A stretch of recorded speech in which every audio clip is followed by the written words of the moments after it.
जय हो मेरे नीम करोली बाबा महाराज, आपके श्री चरणों में मेरा प्रणाम। श्री माँ के चरणों में मेरा प्रणाम, आप सब लोगों को मेरा प्रणाम। तो मैंने पिछले 4 वीडियो से बड़ी इंटरेस्टिंग लीलाएं शुरू की हैं, जो आपको मैं सुना रहा हूँ। ऐसे ही लीला शुरू करते हैं कि ना, बनारस के शंकर प्रसाद व्यास जी थे, जिनको जो रामायण की कथा बहुत अच्छा वाँचते मतलब बोलते थे, है ना। वो कैंची में ना वास कर रहे थे मीन्स। अब मैं सबको इसलिए बोल रहा हूँ कि कई मेरे को ना कमेंट्स आते हैं कि कलिष्ठ हिंदी बहुत ज़्यादा है। तो वो उन दिनों कैंची धाम में रह रहे थे और नए नए थे, उन्होंने नैनीताल नहीं देखा था। तो उन्होंने एक दिन ना बाबा जी को कहा कि मैं घूम के आना चाहता हूँ। तो बाबा ने आश्रम की जीप के ना जो ड्राइवर थे रामानंद को कहा कि इन्हें नैनीताल घुमा के लेके आओ। तो नैनीताल पहुँचने पे शंकर प्रसाद जी जीप से उतरे और नैनीताल तो खूबसूरत कमाल का है, ये तो आज तक है। तो वो देख के ना मंत्रमुग्ध हो गए और धीरे धीरे पैदल चलने लग पड़े और आगे जाते ही गए। चलते चलते वो मल्लीताल पहुंच गए और वहाँ बड़ी देर तक घूमते फिरते रहे। तो अचानक उन्हें विचार आया कि कैंची भी तो वापस जाना है और रामानंद जी को आपने कुछ कहा भी नहीं था और देर भी काफ़ी हो गई थी। तो अच्छा, रास्ता भी ठीक ठाक से पता नहीं था। चलते तो चले गए और वापस लौटने के बारे में वो बड़े वो हुए। इधर क्या था, जो जीप के आश्रम के जीप पे जो रामानंद थे, उन्होंने बहुत देर तक उनकी प्रतीक्षा करते रहे और उन्होंने बोला चलो अब मैं वापस कैंची धाम लौट जाता हूँ।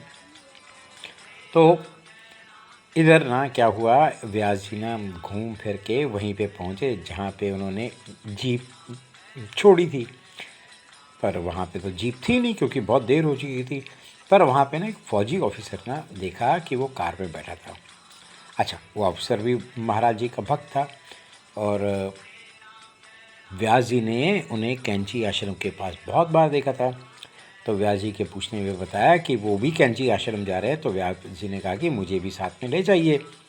तो उन्होंने हेजिटेशन किया, कुछ मतलब जैसे बोलते हैं ना, मना भी नहीं करना, हाँ भी नहीं करना। खैर व्यास जी समझ गए और उनके इस व्यवहार से ना व्यास जी को बड़ा दुख हुआ और उनका दिल टूट गया। और वो मन ही मन ना बड़े खुंदक होके कहने लगे, बाबा ने कैसे कैसे भक्त पाल रखे हैं। यदि मैं बाबा होता ना तो ऐसे भक्तों को मार मार के भगा देता। खैर वो ना फौजी ऑफिसर व्यास जी को छोड़ के कैंची धाम चला गया और बाबा जी की कुटिया के दरवाजे पर खड़ा हो गया, जहाँ अलीगढ़ के ना विशंबर जी पूजा सामग्री थाल लिए खड़े थे और भीतर जाने की प्रतीक्षा में थे। बाबा की कुटिया में महिलाएं, बहुत ज़्यादा महिलाएं थी और सब महाराज जी का पूजन कर रही थी। बाबा ने माइयों को जाने का आज्ञा दी। माई मतलब जो महिलाएं होती हैं उनको बाबा जी प्यार से माइयाँ ही बोलते, माइयाँ माँ ही होती, ताकि उनके जो भक्त हैं विशंबर को पूजा करने के लिए स्थान मिल सके। जब महिलाएं बाहर जाने लगी तो वही फौजी ऑफिसर 1 2 3 कहते हुए उन महिलाओं की गिनती करने लगा। उनके बाहर जाने पर विशंबर, फौजी ऑफिसर और अन्य लोग ने कुटिया में प्रवेश किया। बाबा ने एक एक वो जो होता ना जैसे रुद्र रोप वो ले लिया। उन्होंने उस फौजी ऑफिसर को ना मुक्के मारने शुरू कर दिए। विशंबर जी ने जब देखा, उन्होंने कभी किसी ने भी नहीं देखा था कि बाबा जी तो प्रेम के पुजारी, कि डर के मारे उनकी ना पूजा का सामग्री ना वो ज़मीन पे गिर गया और बाबा जी ना गेंद की तरह उसे ना उछालते उछालते प्रांगण में ले गए। मतलब वो जो आश्रम आपने देखा ना, वहाँ पे ले गए और इस प्रकार ना उसके आश्रम के प्रवेश द्वार पर ले गए। अंत में उस ऑफिसर से बोले कि तू यहाँ कभी मत आना। वो अफसर मतलब चला गया और वहाँ पे जितने भी लोग खड़े थे उनकी ये धारणा था कि उन्होंने माइयों की गिनती की और अनुचित कार्य के लिए उसे दंड मिला।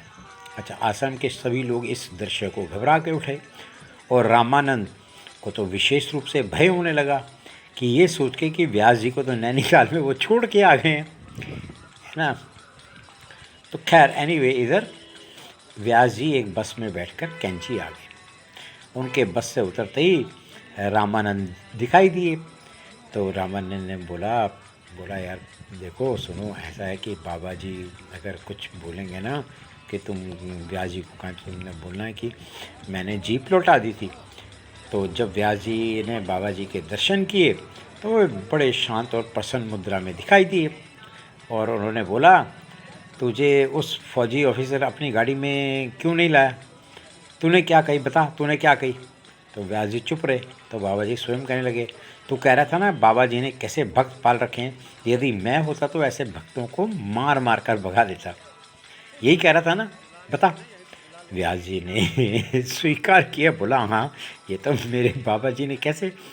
बाबा जी बोले इसलिए हमने उसे मार मार कर भगा दिया, अब वो यहाँ नहीं आएगा। इसके बाद ना फिर वो बोले कि रामानंद जो जीप के जो ड्राइवर थे, रामानंद कहाँ चला गया था, तो उसकी कार में क्यों नहीं आना चाहता था। व्यास जी ने बहुत संकोच के साथ कहना पड़ा, मैंने जीप लौटा दी थी। अब बाबा जी तो अंतर्यामी है, कौन झूठ बोल रहा है, बाबा जी के आगे कौन झूठ बोल रहा है, कौन सच बोल रहा है। खैर बाबा जी ने वो व्यास जी की बात को देख के मुस्कराने लग पड़े। पर कहते हैं कि वो फौजी ऑफिसर बाबा जी की महासमाधि के बाद भी वो आश्रम में आता था और बाहर से ही बाबा जी को नतमस्तक करके चला जाता था। तो ये हैं मेरे बाबा जी, ये हैं मेरे नीम करोली बाबा जी। तो बाबा जी अंतर्यामी हैं, बाबा जी सब जानते हैं। बाबा जी के इस चैनल को आप जो नए लोग हैं उनको शेयर ज़रूर करना, सब्सक्राइब करने के लिए, ताकि वो भी सुन सकें बाबा जी की लीलाएं, उनके भी कष्ट दूर हो सकें।